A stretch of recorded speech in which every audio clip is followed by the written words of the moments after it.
तो इंटीजर्स जिसे हम बोल सकते हैं पूर्णांक बोल सकते हैं। क्या बोल सकते हैं बेटा? पूर्णांक। अब ये पूर्णांक एक्चुअल में क्या होता है?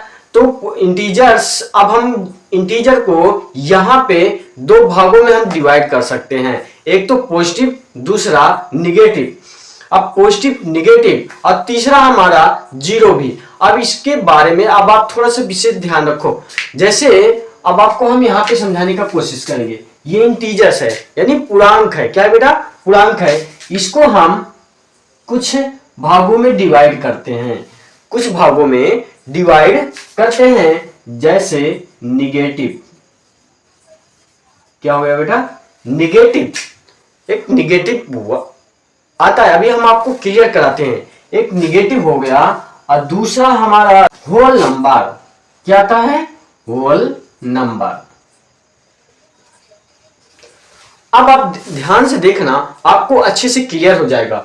एक इंटीजर्स में आपने क्या देखा? निगेटिव नंबर और एक होल नंबर। अब अगर होल नंबर को हम पार्ट्स में डिवाइड करें तो इसको भी हम कुछ दो भागों में डिवाइड कर सकते हैं। कैसे? अब आप कुछ इस तरीके से समझ सकते हो। इंटीजर यानी होल नंबर को जीरो और यहां पे हम इसको पॉजिटिव में पॉजिटिव नंबर कर देते हैं। ठीक है? कौन से? Positive number. अब हमारा कुछ ये 1, 2 और 3, ये होल नंबर जो होता है बेटा, आप इसको एक आसान, ये इसका पार्ट्स, इतने पार्ट्स मिलकर के नहीं बनता इंटीजर्स। आप ये होल नंबर क्या है? होल नंबर यानी जीरो और पॉजिटिव, जिसमें जीरो को भी सम्मिलित कर लिया जाए। आप सिंपल सी समझ सकते हो, जिसमें जीरो को शामिल कर लिया जाए वो हमारा होल नंबर कहलाता है। सीधी सी बात है बस। यानी यहां पे निगेटिव यानी -1, -2, -3 एंड -4। आपको यहां पे क्लियर हो गया होगा। आपने देखा इतना सा। अब होल नंबर क्या है? होल नंबर इसलिए हमने इसको दो भागों में आपको समझाने का कोशिश किया क्योंकि जीरो भी आपका जीरो मिला और प्लस पॉजिटिव संख्या यानी +1, +2, +3, +4 etc जितनी भी संख्याएं हो, यानी जीरो जिस संख्या में हमारा, अब हम नेचुरल नंबर आपने जानते होंगे। नेचुरल नंबर में अगर हम जीरो को सम्मिलित कर दें तो वो हमारा क्या हो जाता है? होल नंबर हो जाता है बेटा। यहाँ पे हम होल नंबर को आप समझाने का कोशिश किया कि होल नंबर में अगर जीरो को उसमें सम्मिलित कर लिया जाए तो हमारा होल नंबर कहलाता है। ठीक है? तो इसी तरीके से इंटीजर्स जो है हमारा यानी कुछ 3 पॉइंट से मिलकर के कंप्लीट होता है। कितना?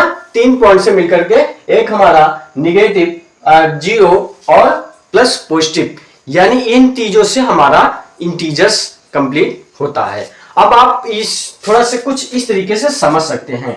जैसे अगर हम इसको इस तरीके से समझाने का कोशिश करें तो हम बीच में यहाँ पे जीरो को डिफाइन कर सकते हैं। क्लियर है आपका?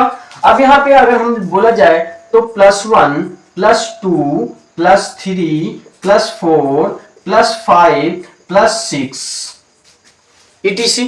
अब अगर हम लेफ्ट हैंड जाते हैं तो -1, -2, -3, -4, -5, -6 etc।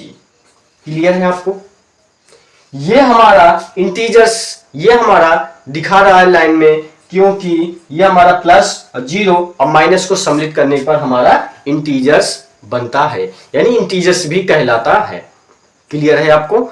अब हमारे जितने भी बच्चे हैं एक बार कमेंट करके आप बताना कि आपको ये समझ में आया है। तो समझ में आया है तो हम इस टॉपिक में हम आपको कुछ सवालों को सॉल्व कराएंगे। सवाल तभी सॉल्व कराएंगे जब आप इस वीडियो को अंत तक आपने देखा और कमेंट में बोलोगे यस सर, हमें इसका क्वेश्चन और आंसर दोनों चाहिए। ठीक है? तो आप इंटरेस्टेड हो तो कमेंट में जरूर करना, ताकि हम मिलते हैं फिर नेक्स्ट वीडियो में।